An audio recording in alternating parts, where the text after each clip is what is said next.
Komið þið sæl, þetta Ísland í dag og við höfum fengið að eiga okkur atkvæði fyrir miðbænum. Við ákváðum að vera hér svo að viðmælendur okkar á eftir þyrfti ekki að fara allt of langt yfir skammt. Þeir voru í heitum umræðum efnahagsmál á Alþingi í dag, Árni Páll Árnason og Steingrímur J Sigfússon. Við ætlum að ræða við það eftir smá stund. En við ætlum að byrja á orði dagsins sem skortstaða. Kannast áhorfendur við orðið skortstaða? Þetta orð sem hefur verið býsna áberandi í fréttum undanfarið og við fórum í bæinn í dag til þess að athuga hversu vel vegfarendur væru að sér íslenska orðanotkun. Skortstaða, hvað það? Skortstaða? Ekki hugmynd. Ég veit það. Það frétt hérna á Vísi. Vogunarsjóðirnir tóku skortstöðu á íslenska markaðinum. Skilur þetta? Já, nei, ég hef aldrei rétt áður og þekkið ekki því miður. Þannig að svona frétt segir ekki neitt? Ekki neitt. Ég náði samt íslensku á sínum tíma, en þetta var ekki því. Nei. Já, er það ekki bara... Já, ég kannast ekki alveg þetta var... Nei. Skortstaða? Nei, ég get ekki sagt eftir það. Ekki grænangurinn. Skortstaða? Já. Nei, það er eitthvað ábyggilega peningamál. Ekki stuði fyrir. Það hlýtur að snúast eitthvað sem áfátt, er það ekki? I don't speak Icelandic and I'm freezing. Já, það veit ég. Já, hvað er skortstaða? Þegar þeir eru búin að selja hlutabréf fyrirfram, svo átti ekki ennþátt að kaupa á seinna. Akkúrat.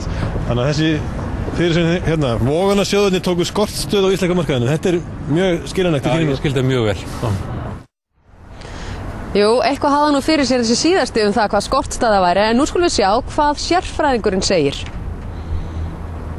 Skortstaða er í rauninni þýðing á enska orðinu short position, en þá er átt við að fjárfestar sé að selja bréf sem þeir eiga í rauninni ekki, sem þeir annarkvort fá að láni eða já, bara hafa ekki átt. Og þeir í rauninni gera þetta til að reyna að hagnast á því að verðið sveiflist niður á við. Það er líka kallað að þeir taki stöðu á móti bréfunum. En er þá eitthvað ólöglegt við þetta eða er verið að leika sér innan ramma lagana? Það er í rauninni alveg löglegt á Íslandi að taka skortstöðu í bréfum og í rauninni ekkert regluverk í kringum það. En hvaða áhrif hefur þessi svokallaða skortstaða? Hverjir græða og hverjir tapa? Það fyrir rauninni eftir hver þróunin verður. Ef að verðið fellur þá er það þeir sem taka stöðuna sem að græða, en aftur á móti geta þeir lent í miklu tapi ef að þróunin verður ekki í samræmi við það sem þeir búast við, ef verðið hækkar til dæmis. Það er eins og staðan í núna, þá er ómögulegt að segja hvað verður óna eða eitthvað? Já, það fyrir rauninni bara eftir hvenær samningurinn er gerður og hvenær hann verður gerður upp, hvaða tímabil er undir. Þá vitum við það, skortstaða. En áfram efnahagsmálin. Það var býsna fjörleg umræða á Alþingi í dag, óundirbúnar fyrirspurnir efnahagsmál. Þar komu sögu Sofía frænka, ræningarnir 3, púkinn á fjósbyttanum og tjáningabann á Samfylkinguna í að minnsta kosti 6 mánuðum efnahagsmál. Þorfinnur. Árni Páll Árnason, þingmaður Samfylkingarinnar og Steingrímur J Sigfússon. Formaður Vinstri grænna, Steingrímur, hvað sé fyrst? Þú sagðir að Samfylkingin ætti ekki að segja múkk efnahagsmál eftir 6 mánuðir.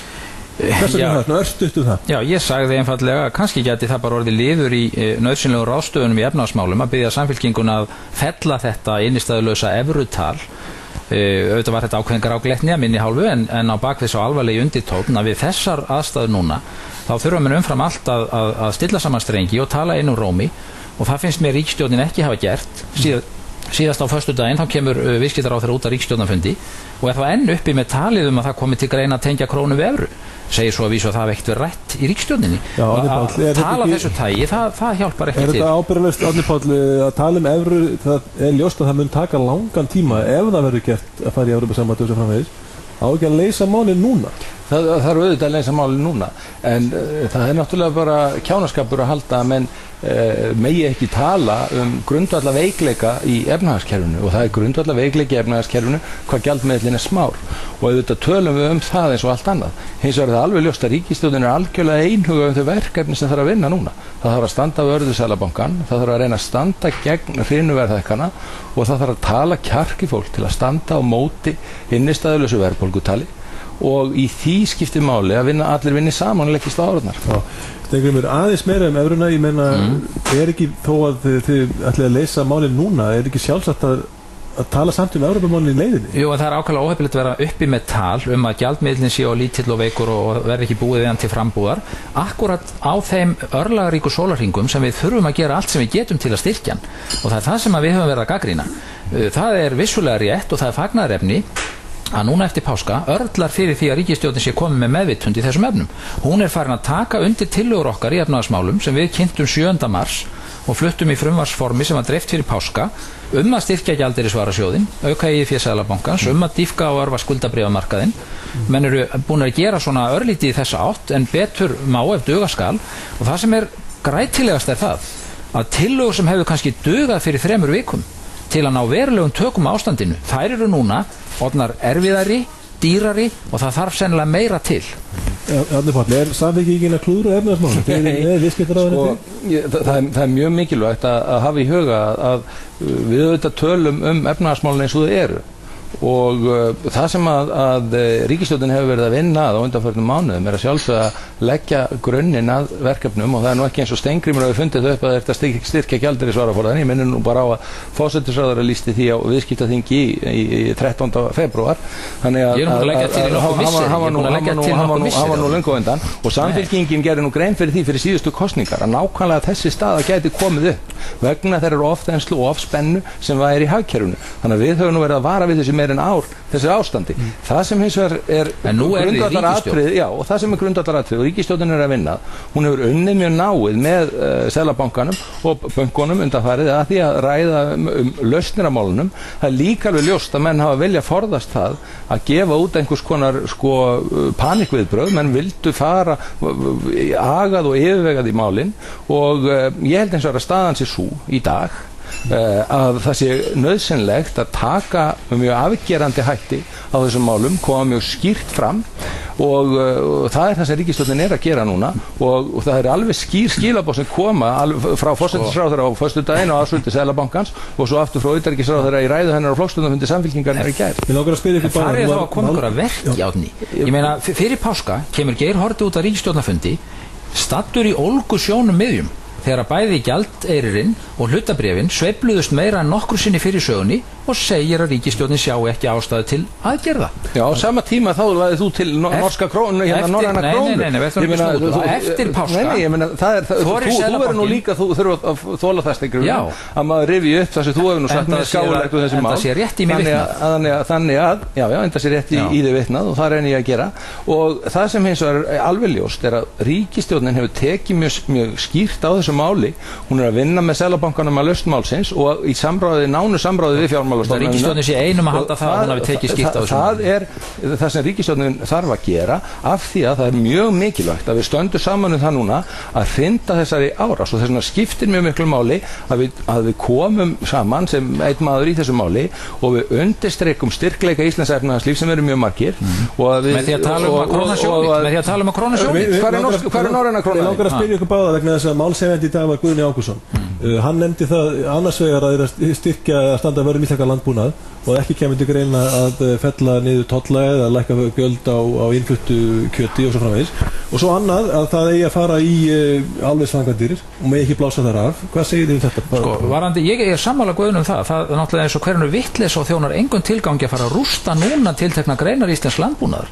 Viktar sára lítið í útgjöldunum og það er bara eins og einhver gömul krata. Nei, neytendur kröfu á það að fá ódýrara. Jú, það vegur svo örlítið og á móti tapast þau störf sem að færu með þessum atvinnugreinum úr landinu og er það sem við þurfum núna. Varðandi áherslu Guðna, þá var hann því miður fastur í gamla framsóknarfarinu og hann fór í ævintýrlega leikfimi þegar hann sagði í dag að Framsókn vildi hvoru tveggja byggja bæði álver í Helguvík og við Húsavík og skipa Seðlabankanum að fara að lækka vexti strax. Þetta er 100% mótsögn og Seðlabankinn hefur sjálfur sagt að það tefji fyrir því að vaxtalækkunarferli geti hafist ef við hleypum hér af stað þensluhvetjandi stóriðjuframkvæmdum. Þarna er ég algjörlega sammála. Málið er það að stóriðjuframkvæmdir á suðvesturhorninu núna væri mikið feilspor fyrir íslenskan almenning og myndu tefja mjög nauðsynlega aðlögun hagkerfisins. Varðandi hins vegar tollalækkanir á hvítukjöt og eggjum, þá er maður að verksmiðjubúskap og við verðum nú einfaldlega átt okkur á því að þessir tollalækkanir þarna geta komið og vegið á móti þeim höggum sem neytendur að fá núna og það skiptir mjög miklu máli að við búum ekki til einstefnu verðhækkana á almennu markaði. Þess vegna að velja út tvær tiltekna greinar og fórna þeim. Þá segi ég eins og Guðni, af hverju fellum við þá ekki bara niður restina af matarskattinu? Það er miklu nær. Við langar hérna í lokinni þegar við heyrðum í fréttunum áðan að tala um Sofíu Frænku. Ingibjörg Sólund sagði að það væri ekki eftirspurn eftir þér, ekki eins og var eftir Sofíu Frænku á sínu tíma. Nei, þó hann væri reiður.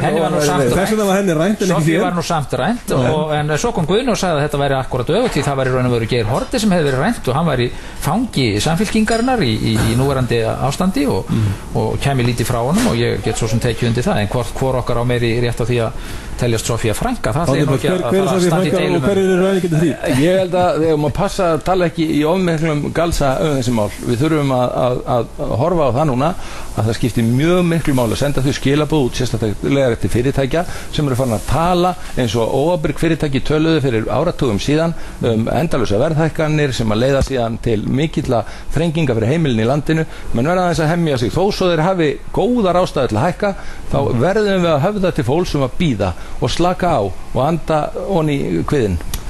Já, skulum segja það gott Steingrímur og Árni Páll, takk fyrir komuna.